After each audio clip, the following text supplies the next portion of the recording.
Good morning, and you're very welcome to today's CBI at 10 webinar. My name is Kerry Thomas, one of the journalists at Tortoise, a new startup. A great pleasure to be doing these conversations in conjunction with the CBI.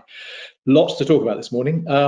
It's because it's a week since we set off on what amounted to a great experiment, at least I think in the eyes of a lot of countries around the world, the lifting of nearly all the remaining lockdown measures, especially in England, one or two still in place in other parts of the UK, and handing responsibility to business, to employers, and to individuals for managing the latest phase of the virus. And so far, well, actually, I think you'd have to say not bad.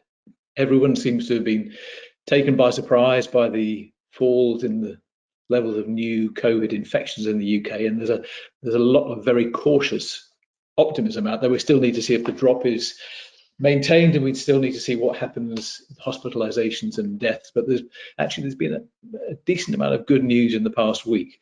So really, I think what we're hoping to do this morning is to review what's happened in those 7 days, what's it been like for businesses, how have they responded to the reopening, what challenges lie ahead, how have customers, clients responded. And we're going to do that with three great guests. We've got Ray Newton-Smith, CBI's chief economist, as ever. Good to see you, Ray. We'll come to you in a second. We've got Sarah Green, who's chief executive of the Newcastle Gateshead Initiative, which is a joint undertaking set up by the two councils, either side of the Tyne, to promote economic growth.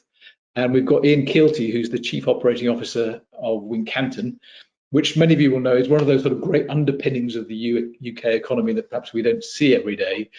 Looks after storage, handling, distribution, all those aspects of the supply chain in particular, and actually a lot of other things for big British companies. So a real good vantage point on the lockdown and the wider state of the British economy.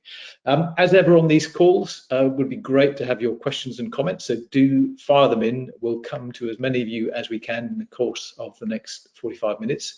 If you want to submit a question anonymously, then just write anon, A-N-O-N, in the chat, and we will treat that with confidence, of course.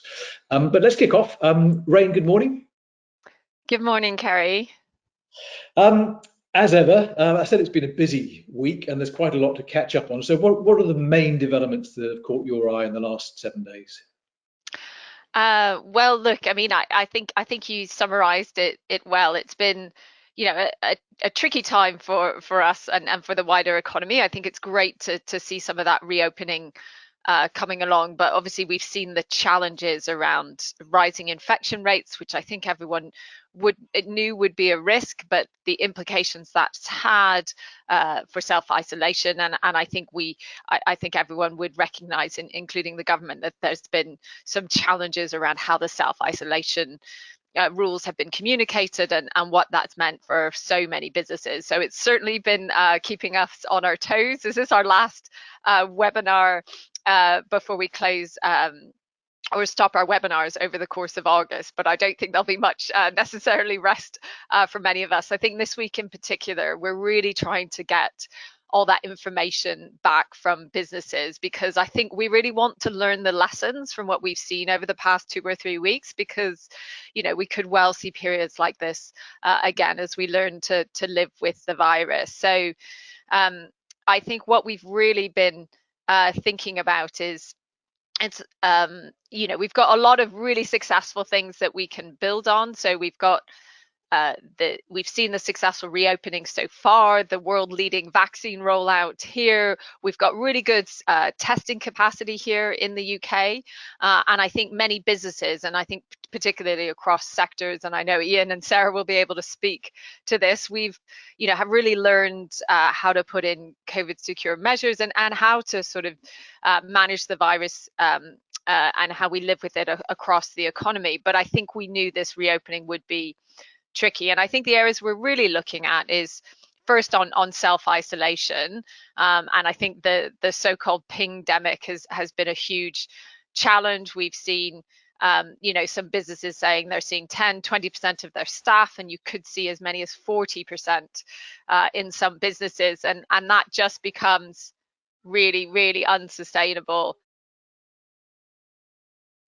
And I think the like one of the largest supermarkets that we were speaking to said, they've seen in their distributions over 20% of their staff off, and therefore that has huge implications for operations.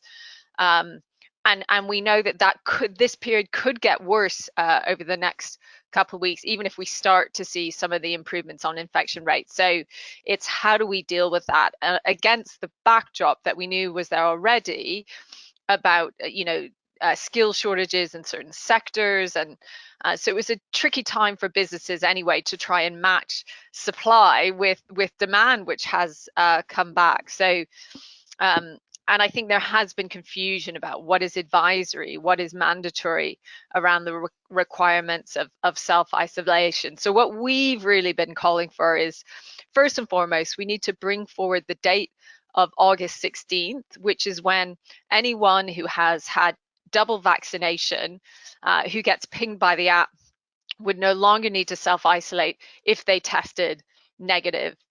And I think the second thing is we really need to use all that testing capacity we have, which is so great, and introduce a test and release scheme for those who haven't been double jabbed yet, but they can do daily testing to come out of isolation. And actually, there was some encouraging news today. There was a big research program that the Oxford University ran across schools and showed that it was very effective. Actually, that daily testing regime really could be an effective way of releasing people safely from self-isolation, because that's of course what it's about. It's about doing this safely. And then maybe the second big area before we sort of open up has been about this issue around the exemptions, right? So the government has recognized that they need to bring forward some of those rules for some of the critical sectors to keep the show on the roll, but it's been confusing as to who falls within that category. So how it works is there are 16 sectors where fully vaccinated workers can be exempt. So energy, civil, nuclear, essential chemicals, etc. But I think the key issue is it isn't a blanket exemption. They haven't said, okay, this sector you're all completely clear.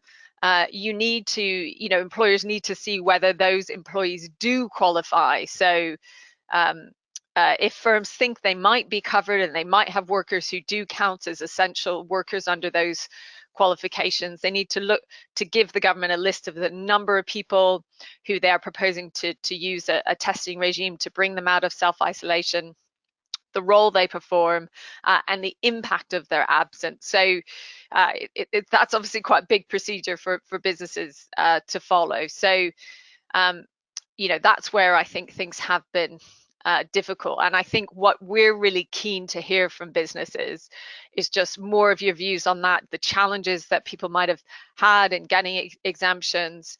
And I think we just really need to learn the lessons from this, work on clear communication, clear rules, so we can really move on with opening the economy safely. I think that's where we need to get to, and we do need that insight from business on the ground to really help inform those positions back to government. Great, Rain, thank you. Before I come to Ian and Sarah, I think one of the traps we can fall into is thinking that it's only COVID, it's only lockdown that matters. Is there anything else out there that's just caught your eye in the last week? Well, look, I think there's been some other challenges, particularly in Northern Ireland, around the Northern Ireland protocol. And the UK government is looking to renegotiate significant parts of the protocol around customs and regulatory requirements.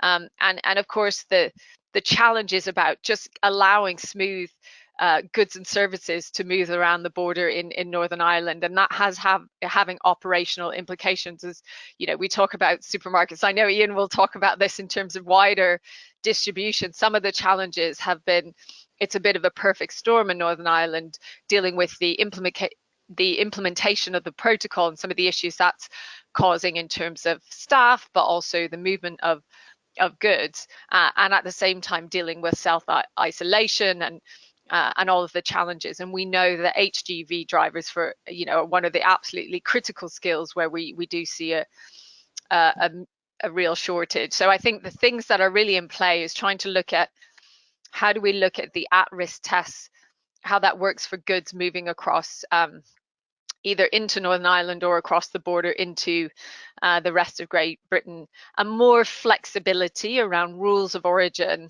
to Northern Ireland, because that's where those sort of extra requirements is really affecting the flow of goods and services. And so what we're saying is we really want both sides to keep talking about this, keep coming, resolving each of the issues as they come up, and really think about this ahead. We know that September is a key month when there is a grace period on chilled meats and goods, and that comes to an end. So what we need to have is a proper negotiated settlement before that, so we don't end up with more disruption in September. Okay, Rain, thank you. I'll come back to you shortly. Let me come to Ian, though, if I may. Ian, so as I mentioned, COO of Wincanton. Ian, I'm starting to feel a bit sorry for you just listening to Rain there. Is there a single thing that Wincanton does that isn't under enormous stress at the moment? It feels must be hard going. Yeah, I don't have a good answer to that question, Kerry. It's because it's about people, and we've got 20,000 of them up and down the country filling various roles in lots of supply chains, and pretty much all of the sectors that Rain mentioned, we're in. We're a major presence in pretty much all of the supermarkets, but energy, nuclear, we're there as well. And because we're a people business, the problems are pretty pervasive. There aren't many sectors that are untouched.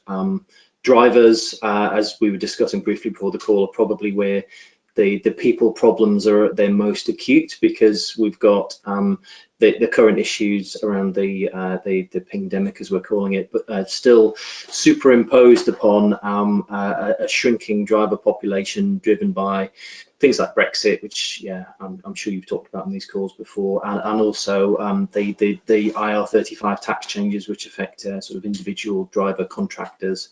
So there's lots going on. No area of sort of UK supply chain is completely untouched, but obviously we see it more clearly, particularly as consumers. I'm sure Sarah will have a view on this as well, particularly in hospitality, but in supermarkets and perhaps not always being able to get your favourite products when you want them every time, as we've all got very used to doing. Yeah. Let's start with the self-isolation thing. It's probably never a good sign when a problem gets its own name, like the pandemic has, is it? So I wondered rather optimistically whether, since, as I said at the top of the call, we're starting to see case numbers, new infections fall, whether you were seeing a fall in the number of people who were being pinged and told to self-isolate. What's the picture there, Ian? So in short, we're not seeing a fall. I suppose if we're looking for a bit of good news, it's not continuing on an exponential upswing. So potentially starting to parallel what's happening, but I think there'll be a lag. And as Rain was saying, the current arrangements create a real challenge in terms of availability of people who have to self-isolate based on the current rules, and the exceptions that have been made are truly exceptional and somewhat cumbersome to follow. So frankly, it feels like a bit of a race against time for that date in August, and I fully support what Rain said around bringing that forward. We're not seeing a dropping off. I mean, fair to say, warehousing and transport are very controlled environments compared to perhaps what's happening more broadly. We're able to, we've maintained the same types of discipline in terms of, social distancing, and we accelerate people through our sites at those sort of pinch points around shift changeovers, etc. So we've never been in a situation where many people have encountered a problem at work, but of course now people have a social life again. We're continuing to see pretty high levels of both self-isolation and positive testing. Think roughly double the sort of the levels of absence that we might have been used to in the new normal, which was already above the old normal. And it's creating some issues. So I think we're in for some challenges over the next few weeks. Yeah. Now, and Ian, roughly what sort of levels of absenteeism or absence are you having to deal with? So I wouldn't say in aggregate it's quite at the 20% levels. You're probably talking on average, probably mid-teens, something of that nature. But as you'll appreciate, that's pretty tough. And of course, it comes on top of, you know, the schools are broken up now, haven't they? And yes, people take holidays, but let's also remember frontline workers often have to use that time to provide childcare. And therefore, you know, that's creating a drain on, you know, the available workforce as well. Okay, Sarah, thanks for joining us. Staying with the sort of pingdemic and the self-isolation, you obviously talk to people across a whole range of sectors, Newcastle and Gateshead. What's the picture that you're seeing up there? So the great news, let's start with the good news, is that demand's back, and leisure tourism is really bounced back, and we're seeing hotel occupancy back up at kind of, you know, heading on a weekend to pre-2019 levels, which is fantastic at the moment. Some of our restaurants are claiming, where they've got great outdoor space, that they're seeing 40% increase in takings on 2019, which is brilliant. But all of the challenge around this is that can only be serviced if we've got staff there to service it, and the quality of staff is really important in tourism and hospitality. Experience is everything, and actually we're seeing restaurants and hotels not being able to open on a Sunday, choosing not to be able to open certain days because they just don't have enough staff to continue throughout the week. And that's two things. One's pingdemic, but secondly, it's very much about a structural staff shortage issue which needs to be addressed. Yes, and that presumably there's not a short-term answer to those kind of problems. There's not a short-term answer, but we do need to look at it, and it is specific to certain parts. So if you look at housekeeping, if you look at chefs, if you look at drivers, and that part of the supply chain, and you look at front of house staff, there are real shortages in these areas, and we do need long-term training, long-term campaigns, working with the industry to make sure that we address this critical part of our economy. Yeah, and what do you need to do, or what needs to happen in order for the companies that you work with to feel that's being properly addressed? So, you know, I think it's everything. I think it's about making careers out of hospitality, leisure and tourism, and making sure that the right training courses are in place and that they have, you know, accelerated promotion opportunities. We need to look at how we tackle seasonal demand. And that's why whilst we're booming at the moment, we are very conscious that we have to keep this up, and people's experience of the UK and the staycation piece, if they don't get a good experience this year, they're not going to come back next year. So actually these staff shortages could create a reputation problem for the UK, which may have longer term implications, which is a real challenge if we are trying to create long-term careers and encourage people more into the industry. Yeah. Ray, let me just come back to you for a second there, because the problems that Sarah's talking about skills shortages, and obviously Ian's talking about them in different ways at Wincanton. Those kind of things those long-term things can easily get neglected at a moment like this, when everybody is sort of, you know, confronting COVID and dealing with what's in front of them. What are the conversations you're having with government about the sort of skills shortages and things that have been revealed not just by the pandemic but also by Brexit? I mean, I think it's a couple of things. It does really shine a light, first of all, around the rules around self-isolation, because basically we knew as we were reopening the economy, we probably would hit these issues where the demand, you know, as Sarah said, it's great to see that demand in certain sectors is really booming, and that's absolutely what we want. But, you know, when you don't have the supply coming on at the same rate, and matching that is really difficult. We've never had to sort of reopen our economy like this before. You're going to end up with, you know, supply disruptions, these someone calls it the ketchup bottle economy, which is a sort of dreadful analogy, but you get it, that sort of spurt. And you end up also with inflation, which is very difficult for businesses to deal with. And of course, it's also around, and really the main thing is about getting people. And I think, look, there are some longer term issues that we've certainly said. Actually, there has been a bit of a settlement looking at HGV drivers in particular, and looking at the licensing requirement. What happened a few years ago is they were sort of changing rules around the qualification of EU licensing, and that meant a lot of older workers decided they didn't necessarily want to go through some of the new training requirements that were needed, and they thought, so they retired from the industry. But actually, we really need those workers back. So I think speeding up the licensing and how HGV drivers qualify is really good. But we also think actually you need to look at the skills shortages list.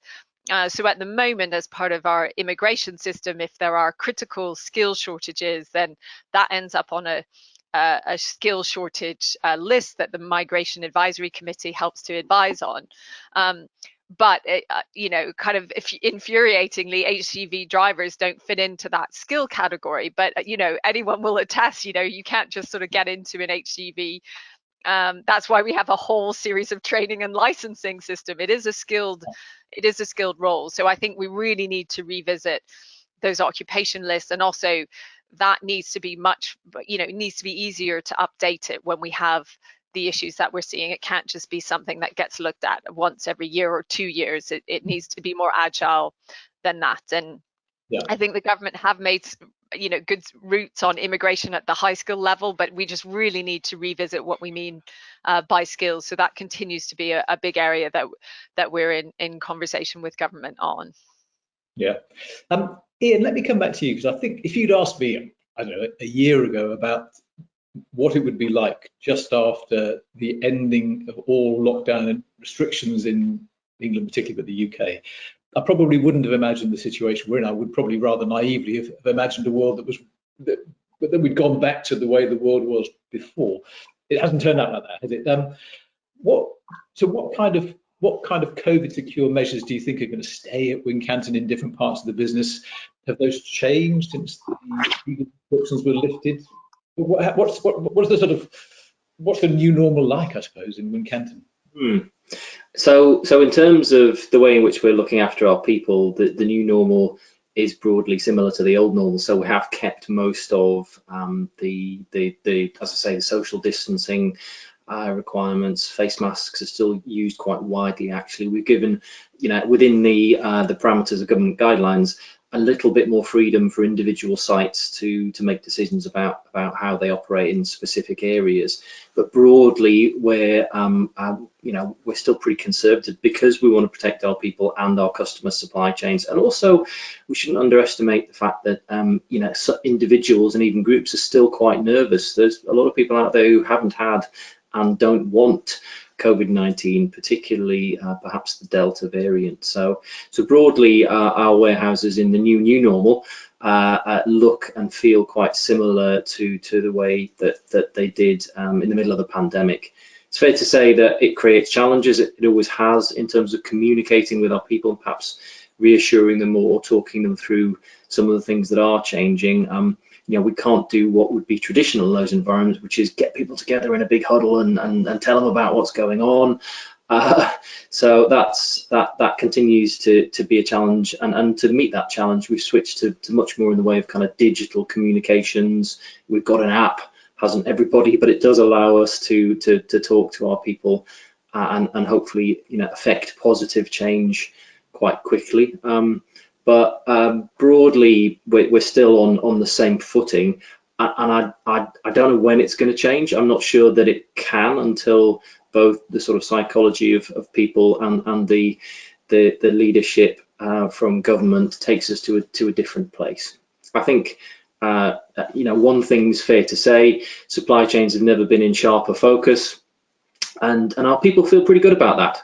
So to be included on the same list, depending on the initiative or the announcement, as health workers or police, that's been a really useful kind of reminder of the importance of the roles that they play. So that's given people a bit of a morale boost. And I think in terms of filling the shortages that we have, we need to do more of that, and we need some more positive messaging as we do across various sectors. It's going to be a challenge for everybody. When Rain will comment on this, but it feels like we're in a period of relatively full employment. So I guess Sarah and I are probably going to be competing for talent in our respective sectors.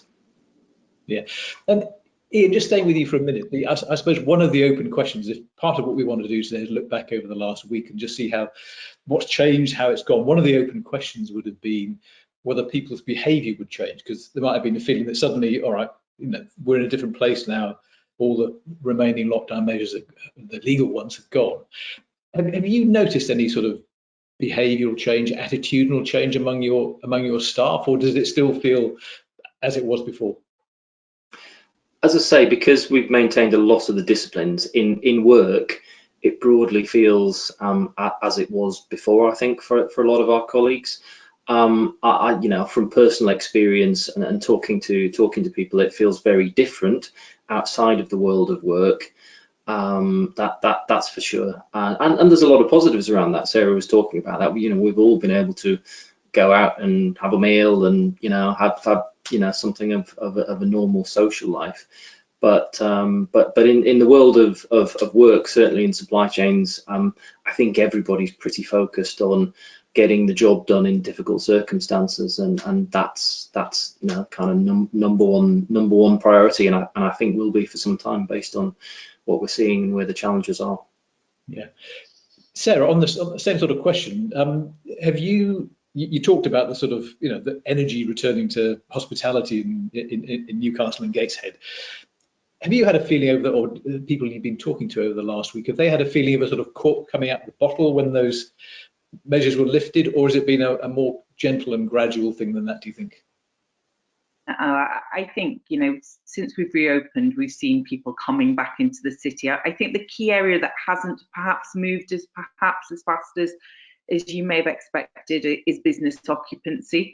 So I think perhaps because it's the summer, people have got childcare issues, etc. But also as businesses grapple with what the long-term implications of people having worked from home for 15 months, 16 months, and their expectation is, I think that's the piece that we're watching very closely, how many offices are occupied and to what extent they are occupied during the week, because for a lot of smaller businesses, they are absolutely dependent upon that footfall through the city, the sandwich shop, the caterers, etc. The other thing that hasn't returned that we need to return is business events and business travel. The Newcastle Gateshead brings in £149 million each year through business events. 962,000 delegates normally come through our city, and we've seen none of that. And that confidence in returning to travel, we see also on public transport. Whilst it's building, we're still at 60-70% where we would have been, and we're seeing in some areas car use at 110%. Which is going to be a real challenge if we're going to hit our climate change objectives.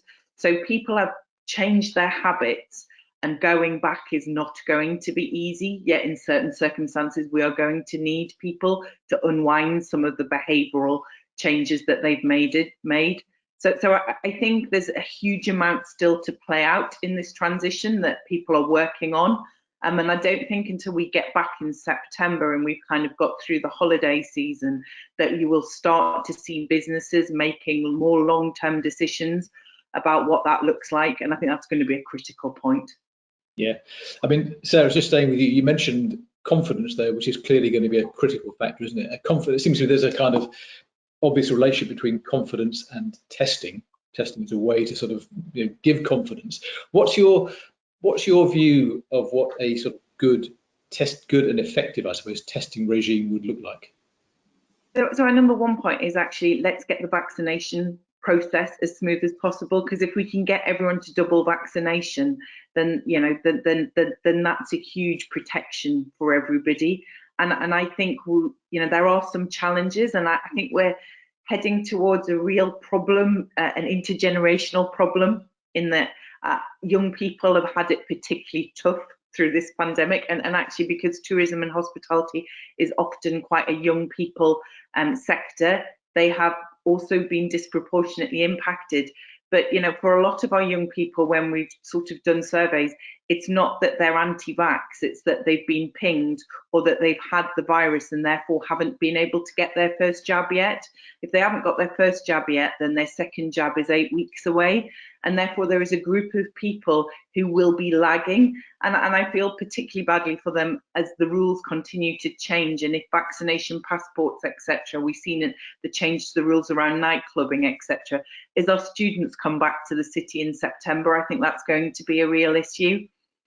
So I think as much support that can go in to support those areas that have got significant numbers of young people who still need vaccinating is really, really important. And then we've got to run to a system where people, you know, I think what Rain said about, you know, test to release, using people to test on a daily basis, but you've got to recognise that sectors like tourism and hospitality are hugely fragmented, huge numbers of small businesses. It needs to be simple. That these businesses are already beyond stretched. I think at this stage in the pandemic, we're at the point where all elasticity is gone and it's pretty brittle out there. And therefore, we really, really need the system to be really simple. We cannot keep giving businesses more burdens, and this public health burden is a further burden on already overstretched organisations. So make it simple and allow people to get on with it in as safe a way as possible. Yeah, I mean, I think you mentioned students there, and I think that must be a really important issue for you in your patch, because you've got a huge number of students across Newcastle and Gateshead and just outside there, haven't you? And you can see how the government ends up sort of thinking aloud about whether to mandate vaccinations for students next year. Yeah, that's beyond your remit, but that number of people coming back into Newcastle in September and Newcastle and Gateshead is a thing you've got to think about, isn't it? It is, and it offers some challenges at the moment, actually, because it's quite difficult to track where students have registered their medical address, and therefore have they been vaccinated at the appropriate place, and have they gone through it. And I do think some support in order to help with those cities and places that have got significant numbers of young people, recognising that there is, you know, that we are now at the rump end. How can we get all over 18s vaccinated as quickly as possible is an absolute priority for our city. And we've done absolutely everything we can. We've got vaccination buses, we've got drop-in services, we're advertising every day where people can do drop-in vaccinations. There is, you know, we're trying everything available, but any more support that can be given would be welcomed. Great. Ian, let me sort of just wheel back a little bit on the question of testing from the perspective of a company like yours, which operates in, you know, across, you know, links into all kinds of different sectors, has a bunch of different operating environments within it. What's your view of what a good, sustainable, and effective testing regime would look like, that, you know, for the next year? Okay, so yes, we do have a lot of different environments, but and that can be a challenge. We've got some very, very large sites with well in excess of 1,000 people on them, but also some very, very small ones, and having, you know, what's worked really well, frankly, is having the sort of ubiquitous availability of home testing. And you know, making that broadly available to people. You know, we're in that supply chain as well, so we deliver and kit tests for schools and hospitals and other areas there. You know, I think on that part, I would commend the government in terms of what they've done, and would suggest that both for people's, you know, comfort and security, continuing to be able to test and have access to lateral flow tests in that way is a really positive thing. It's done us a huge amount of good, and just in terms of giving us the data we need to understand where we are in terms of the pandemic. And it's been relatively easy for our people to access, where we've run effectively mini laboratories to test on some of our sites.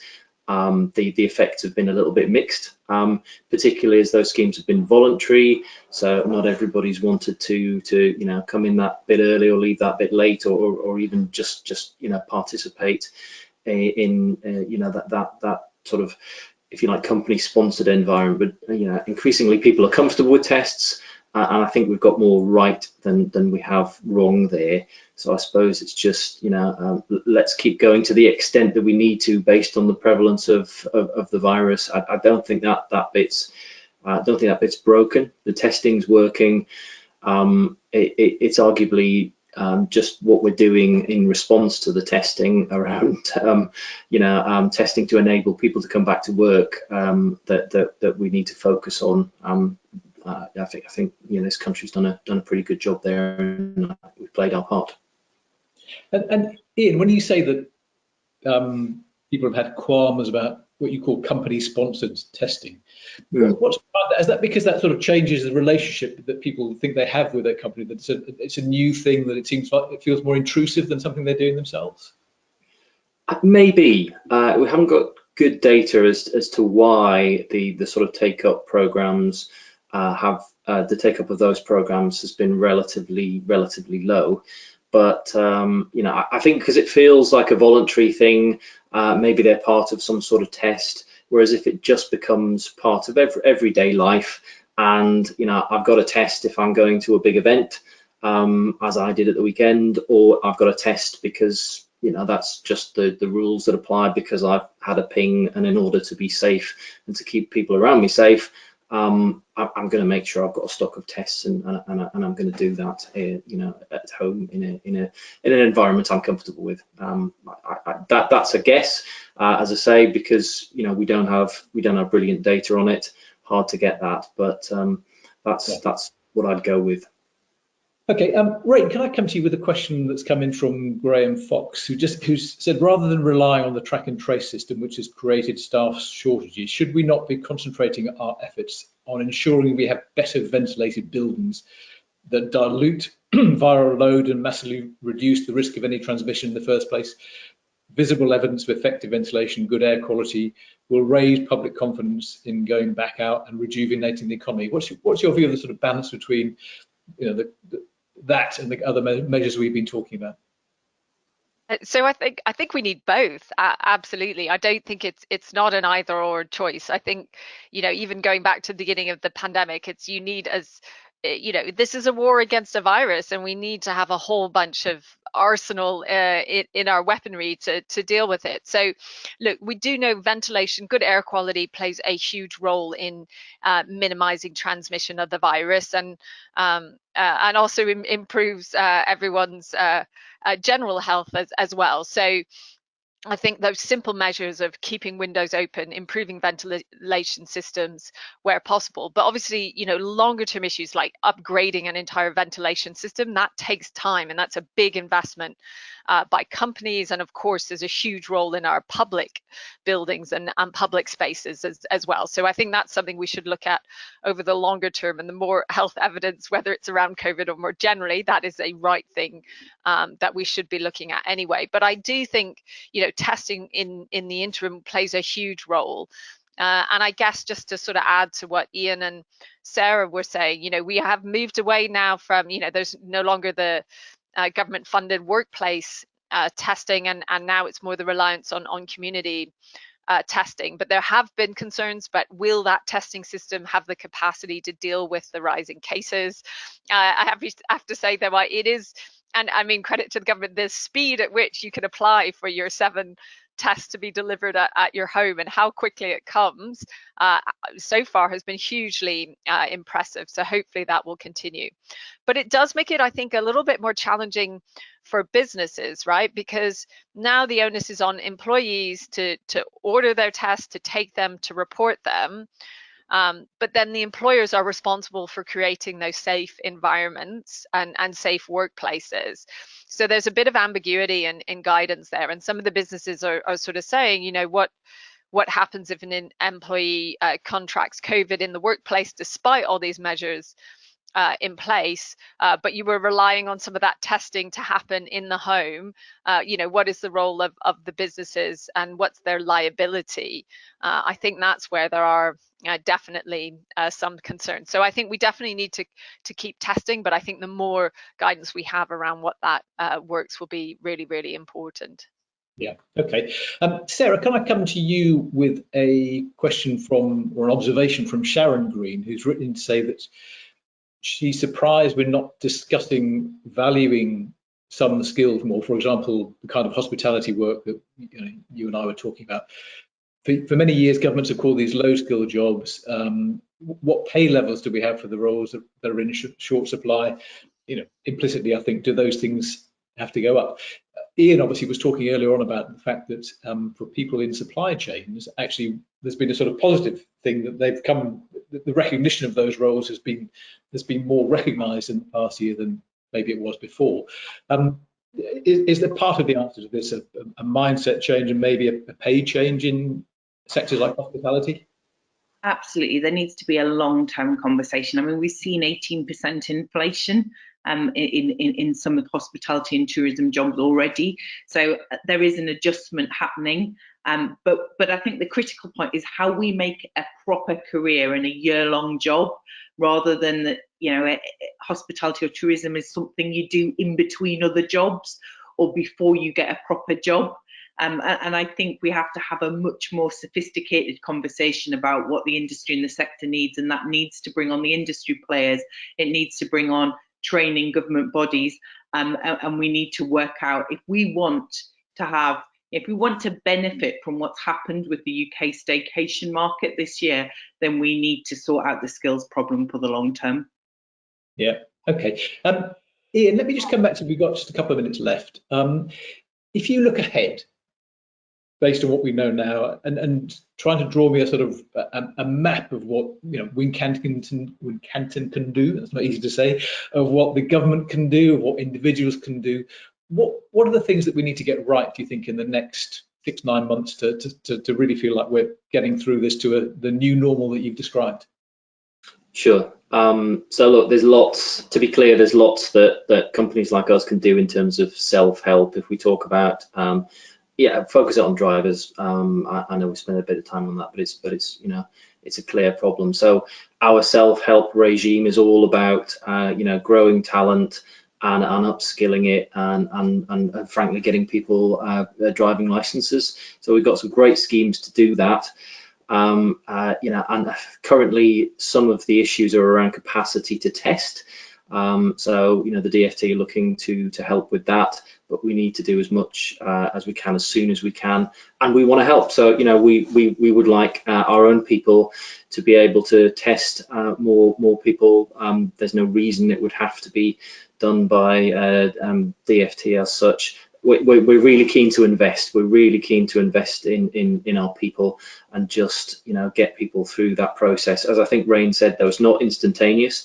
It's a highly skilled occupation to move 44 tons of metal around our roads and the general public safely. So I think, to your question, we've probably got 6 to 12 months of challenge and a pinch in terms of resource to deal with. It's at its most severe right now. So, back to the earlier point, I'd love, if it's safe to do so, to see us bring forward that date. If we can't, we really need a broader exemption around that driver population. Driving and moving stuff about it's a networked operation. So, I've got drivers who are based in general merchandise supply chains who might move DIY products in the morning, but in the afternoon, they might be moving product into a supermarket supply chain. So it's not hugely helpful to have a very very restrictive set of exemptions in terms of getting the UK moving and keeping it fed over the course of. So I think the next month will be really challenging. I think as we go through a peak, which will be different as we approach Christmas to those we've seen before. We haven't talked about it on this call, but clearly, as others have, we've seen a massive step up in home deliveries, taking things into people's houses, and that sort of e-com boom. That Black Friday this year and the run up to Christmas is likely to be hugely challenging. But I think we'll be living with the aftermath of that, and sort of supply chains tend to take a while, to sort of spring back into the shape that we're used to, where everybody can get everything whenever they want it. So even that magical date in August isn't the cure-all. We've got 6 to 12 months of challenge, and we're going to have to work together very closely. Okay, Ian, thank you so much. Sarah, thank you to you. Rain, we're not back on these webinars until September, but it doesn't sound as if the CBI can take the whole of August off. There's a bit of work to do, isn't there? Absolutely, and at least it's against the backdrop where the economy is growing strongly. I think we just published our 6 months of impact, and if you look back about where we came from, extending furlough back in March, and the business rates relief and securing all of that, we're working very much on our spending review that we're submitting into the spending review and the budget in early September. So really keen on ideas around that, which is all about the long-term things we need to see to address the skills shortages, to move to a low carbon economy, to get innovation happening. But there's still a huge live issue around dealing with the virus. So all of that we'll be working hard over the summer. Don't worry, we will take breaks, but we'll stagger them.